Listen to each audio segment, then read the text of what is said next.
You know what the first thing that people see when they enter my room? You're right, it's the giant Pokemon card collection. So I want a way to shock them with my best cards. Normally, they just screw through every single card I have and make a huge mess. So I'm just gonna showcase the best of the best in some spinny, lighty particle accelerator thing. Like all things, we need a foundation first. So I designed this revolutionary base platform that's never been seen before in the history of mankind. Now, to make the thingy whatever thing spin, I need a motor, a switch, and maybe some batteries. I have two of the three readily available, so now I just need to take measurements with my eyes again.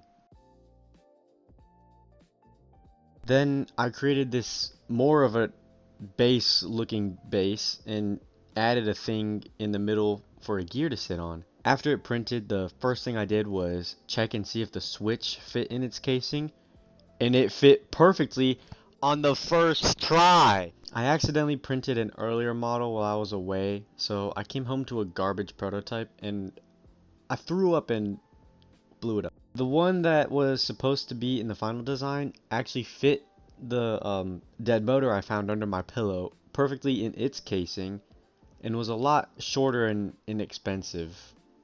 I'm a real cheapskate. I got sidetracked and spent an hour taking apart LED rings for the top part of the particle accelerator that lights up. I found a better motor from my old projects that sucked and started making the gears so that the thingy spins.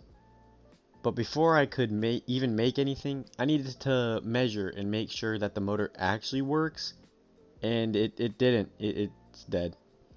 Once I found one that did in my junk drawer, I made a small gear that... Ew. Oh, what kind of gear is that? I spent another hour designing one gear that I liked, then immediately tested if the gears meshed well, but the small gear wouldn't go onto the motor. So I'll have to gently press fit a little iron rod into the base of that gear now.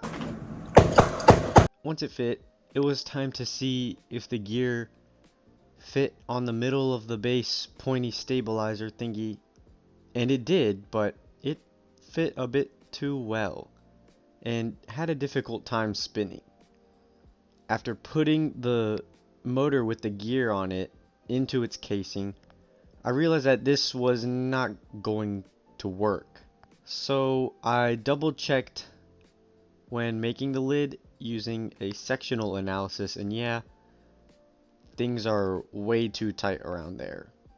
So while I was neglecting that issue, I measured the cards to see how much space I would need to frame them perfectly.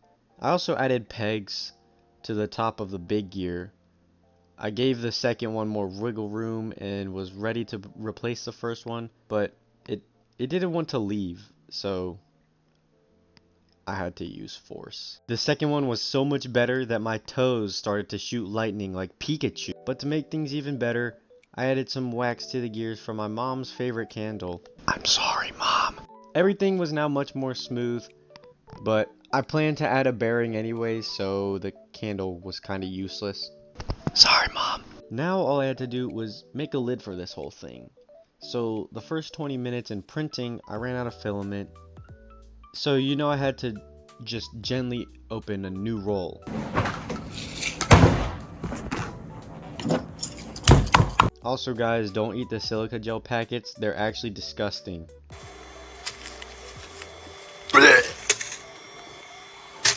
Once that lid had finished printing, I tested it and it was a bit tight, but that was nothing some wax couldn't fix. I'm sorry, Mom. Speaking of fitting, some maybe fit a bit too well, but that's a problem for later. Now I have to test to see how fast the motor rotates, and safe to say, I definitely need a resistor. This thing goes way too freaking fast. So I went to the depths of my garage and found a computer older than me, and I'm 49 years old. So I disassembled it in a fashionly manner and proceeded to look for a resistor. Once I found one that I thought was okay, it was time to say goodbye, so I put the screws back in the computer patted it on whatever that thing's called, and went back to my workshop.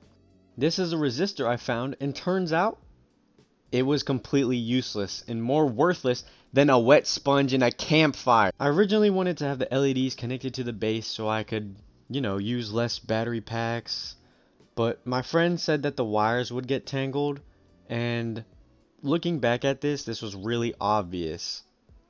So after I broke the middle pin for no reason, I designed a giant box that frames the cards, because the base is another problem for later. I designed the LED bracket too, and the lid, and put in a Pokeball type button thing so that when you press it, it all lights up and then everybody screams and it solves world hunger. I put all the LEDs in their place and tried for countless hours to properly solder them together. First I tried 2 lights.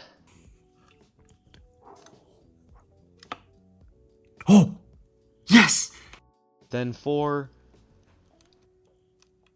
Oh my gosh. And I almost gave up once I hit 7, but then I remembered who I was doing this for.